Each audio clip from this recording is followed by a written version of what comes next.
Salut à toutes et tous, c'est Alex et bienvenue sur ma chaîne. J'aimerais te parler du référendum d'initiative citoyenne, appelé aussi référendum d'initiative populaire, qui fait partie des revendications des Gilets jaunes. Aujourd'hui en France, l'initiative du référendum est réservée au président de la République, au gouvernement et au Parlement. L'idée du référendum d'initiative citoyenne, c'est que n'importe quel citoyen puisse déclencher un référendum, que tout le monde puisse être à l'initiative d'une question posée au peuple tout entier.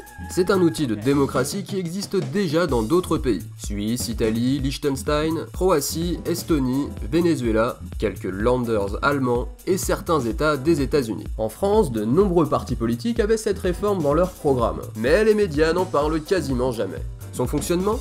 Il suffirait de signer une pétition, par exemple sur une plateforme internet. La pétition doit atteindre ce que l'on appelle un quorum, c'est-à-dire un nombre minimum de personnes pour que le référendum se déclenche. Exemple, imaginons que ce quorum soit fixé à 200 000, et bien au moment où 200 000 personnes ont signé la pétition, le référendum peut avoir lieu et le peuple prend sa décision. Il faudrait distinguer 4 types de référendums d'initiative citoyenne. Premièrement, le référendum d'initiative citoyenne législatif pour proposer une loi. Deuxièmement, l'abrogatif pour abroger, donc supprimer une loi. Troisièmement, le révocatoire pour révoquer, donc virer un représentant. Et enfin, le référendum d'initiative citoyenne constituant pour pouvoir modifier la Constitution.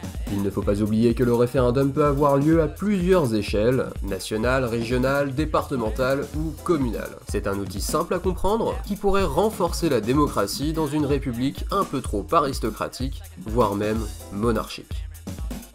Le RIC pourrait donc devenir la revendication principale des Gilets jaunes, puisqu'avec cet outil démocratique, eh bien les Gilets jaunes pourraient potentiellement faire passer tout le reste de leurs revendications. Ceci dit, la qualité et l'efficacité d'une telle mesure dépendent de sa mise en place et de l'écriture des articles de loi. Attention aux magouilles politiciennes. En France, en 2008 puis en 2013, les politiciens et médias annoncent la création d'un référendum d'initiative populaire, prévu dans la Constitution à l'article 11.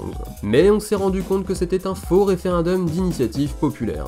Dans le texte, l'initiative du référendum est en fait réservée aux parlementaires qui doivent réunir 1/5 des membres du Parlement. Et pour que le référendum puisse être organisé, les parlementaires doivent obtenir 4,5 millions de signatures de citoyens. C'est pourquoi ils ont qualifié ce référendum de populaire. Mais à aucun moment le peuple n'a l'initiative. Ils ont donc ensuite appelé ça référendum d'initiative partagée, mais en fait c'est un référendum uniquement d'initiative parlementaire.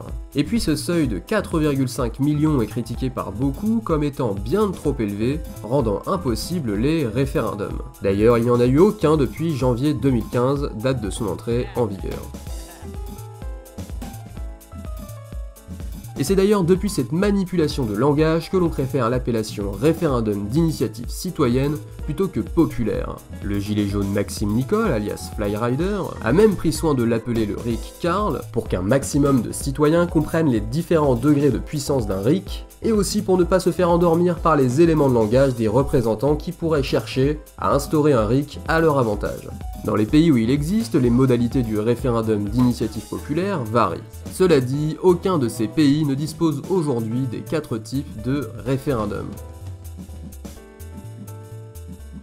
Merci de m'avoir écouté jusqu'au bout, j'espère que cette vidéo a été éclairante. Un petit j'aime, un petit commentaire ou un petit partage, ça ferait plaisir. Si tu as quelque chose à ajouter ou si j'ai dit une connerie par exemple, eh bien n'hésite pas à le signaler. On se revoit bientôt, allez ciao ciao.